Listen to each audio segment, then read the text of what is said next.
केंद्रीय मंत्री अनंतकुमार हेगडे यांनी वादग्रस्त वक्तव्य केले। गांधी कुटुंबावर निशाणा साधताना हेगडे यांनी राहुल गांधी यांना विदेशी असं म्हटलंय। तसंच मुस्लिम वडील आणि ख्रिश्चन आईचा मुलगा ब्राह्मण कसा असू शकतो असा सवालही त्यांनी उपस्थित केलाय। स्वतःला ब्राह्मण सिद्ध करण्यासाठी राहुल गांधी डीएनए टेस्ट करून पुरावा देतील का असा सवालही त्यांनी उपस्थित केलाय। ಸಾಕ್ಷಿ ಬೇಕಂತೆ ಸೈನಿಕರು ಅಲ್ಲಿ ಹೋಗಿ ಹೊಡೆದ್ರು ಅನ್ನೋದಕ್ಕೆ ಸಾಕ್ಷಿ ಕೇಳ್ತಾರೆ। ಆದ್ರೆ ಆ ಮುಸಲ್ಮಾನನ ಆ ಮಗ ಅವನು ಗಾಂಧಿ ಹೆಂಗಾದ ಬ್ರಾಹ್ಮಣ ಅನ್ನದ ಅದಕ್ಕೆ ಸಾಕ್ಷಿ ಕೊಡ್ತಾರೆ ಇವರು। ಮುಸಲ್ಮಾನ ಅಪ್ಪನಿಗೆ ಕ್ರಿಶ್ಚಿಯನ್ ತಾಯಿಗೆ ಹುಟ್ಟಿರ್ತಕ್ಕಂಥ ಈ ಒಂದು ಪರದೇಶಿ ಅವನು ಬ್ರಾಹ್ಮಣ ಹೇಗಾದ ಅದಕ್ಕೆ ಸಾಕ್ಷಿ ಕೊಡ್ತಾನೆ। ಡಿಎನ್ಎ ಪ್ರೂಫ್ ಕೊಡ್ತಾನಾಗಿದ್ರೆ ತಮಾಷೆ ಅಲ್ಲ, ಆನ್ ರೆಕಾರ್ಡ್ ಹೇಳ್ತೀನಿ। ರಾಜೀವ್ ಗಾಂಧಿ ಸತ್ತಾಗ ಚೂರಾಗಿ ಬಿದ್ದಿತ್ತು, ಡಿಎನ್ಎ ಟ್ಯಾಲಿ ಮಾಡಬೇಕಿತ್ತು। ರಾಹುಲ್ ಗಾಂಧಿ ಕೇಳಿದಾಗ ಸೋನಿಯಾ ಗಾಂಧಿ ಹೇಳ್ತು ರಾಹುಲ್ ಗಾಂಧಿ ಬೇಡ ಅಂತ, ಪ್ರಿಯಾಂಕಾ ಗಾಂಧಿ ಡಿಎನ್ಎ ಟೆಸ್ಟ್ ಮಾಡ್ತಾರೆ। ಸತ್ಯ ಕಂಡ್ರೆ ಆನ್ ರೆಕಾರ್ಡ್ ಹೇಳ್ತಾ ಇದ್ದೀನಿ, ರಾಹುಲ್ ಗಾಂಧಿ ಬೇಡ, ಪ್ರಿಯಾಂಕಾ ಗಾಂಧಿ ಟೆಸ್ಟ್ ಮಾಡಿ। नरेंद्र मोदी यांच्या सरकारचा कार्यकाळ आता संपत आलाय। अशातच आता मोदी जॅकेटची फॅशन ही ओसरली आहे। 2014च्या तुलनेमध्ये मोदी जॅकेटच्या विक्रीमध्ये दुपटीने घट झाली, यामुळे व्यापारीही चिंतेत आहेत। गेल्या लोकसभा निवडणुकीमध्ये या जॅकेटची फॅशन आली होती। मोदींनी परिधान केलेले हे जॅकेट स्टाईल स्टेटमेंट बनले होते। मात्र 5 वर्षांमध्ये हळूहळू या जॅकेटची फॅशन ओसरल्याचं पाहायला मिळालं।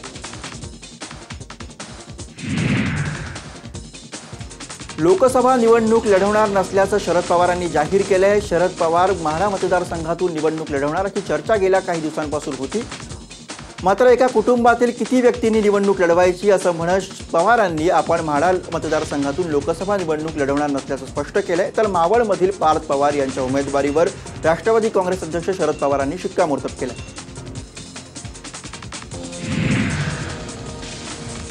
ज्या वेळेला त्याला संधी देण्याचा प्रश्न येतो त्याला सुप्रिया उभे राहणार, पार्थ उभे राहणार, मी उभं राहणार, ही गोष्ट आमच्या कुटुंबात आम्ही सगळ्यांनी बसून चर्चा केली आणि माझी राज्यसभेची मुदत अद्याप शिल्लक आहे।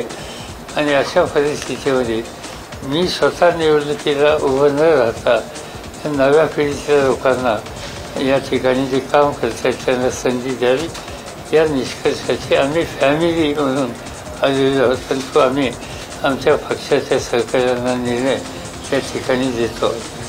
तसंच मावळ आणि या परिसरातले आमचे राष्ट्रवादीचे कार्यकर्ते त्यांची भूमिका तीच होती। यापूर्वी आम्ही ती जागा 2दा घालवलेली, त्यामुळे ती जागा जिंकण्याच्या संबंधीची स्थिती या नव्या पिढीच्या उमेदवाराला पुढे केलं होईल असा विश्वास आमच्या सगळ्या सहकार्यांना सुद्धा वाटतो।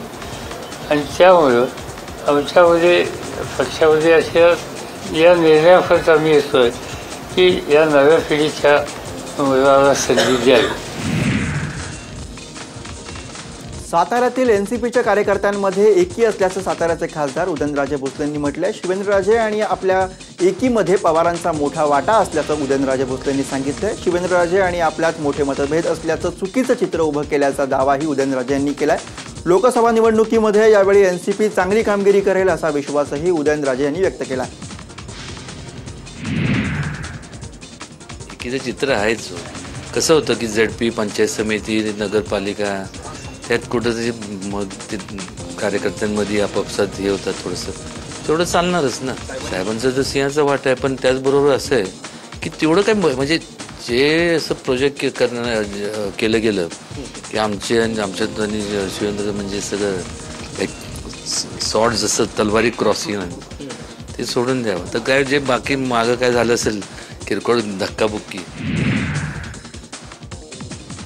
पुढचा काही काळ अभिनयातून विश्रांती घेणार असल्याची अभिनेते अमोल कोल्हे यांनी मालेगावमध्ये घोषणा केली आहे। स्वराज्य रक्षक संभाजी मालिका पूर्ण झाल्यानंतर अभिनयापासून ब्रेक घेणार असल्याचं त्यांनी म्हटलंय।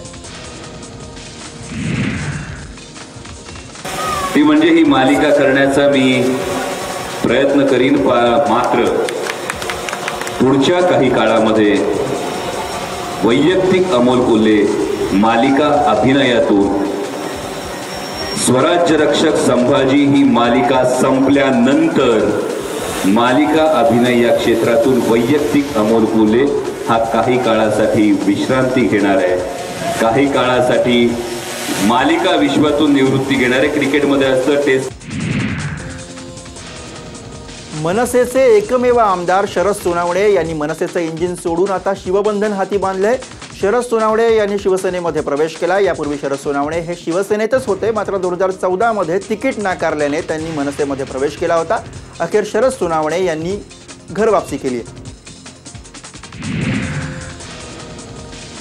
भाजपचे पुण्याचे सहयोगी खासदार संजय काकडे हे काँग्रेसमध्ये प्रवेश करणार असल्याची माहिती आहे. स्वतः काकडे यांनी ही माहिती दिली आहे. काकडे यांनी आज वर्षा बंगल्यावरती मुख्यमंत्री देवेंद्र फडणवीस आणि सहकार मंत्री सुभाष देशमुख यांची भेट घेतली.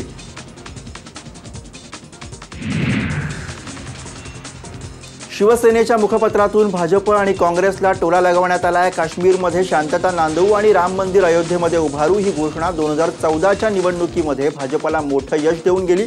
मात्र दोन्ही विषय हे 2019 सालामध्ये जिथल्या तिथेच आहेत. 23 मे रोजी जनतेच्या मन की बात समोर येईल आणि असा खोचक टोला सेनेने भाजपला लगावला.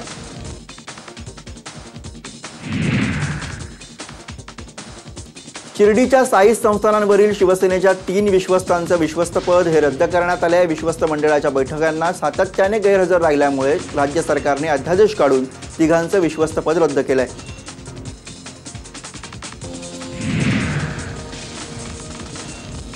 निवडणुकीचं बिगुल वाजता सिंधुदुर्गाच्या सावंतवाडीचं वातावरण तापलंय. स्वाभिमान पक्षाचे सावंतवाडी तालुका अध्यक्ष संजू परब यांनी इनोव्हा कार मध्यरात्री अज्ञातांना जाळली आहे. आगीमध्ये संपूर्ण कार जळून खाक झाली आहे. राजकीय वैमनस्यातून हा प्रकार घडल्याची सावंतवाडीत चर्चा आहे.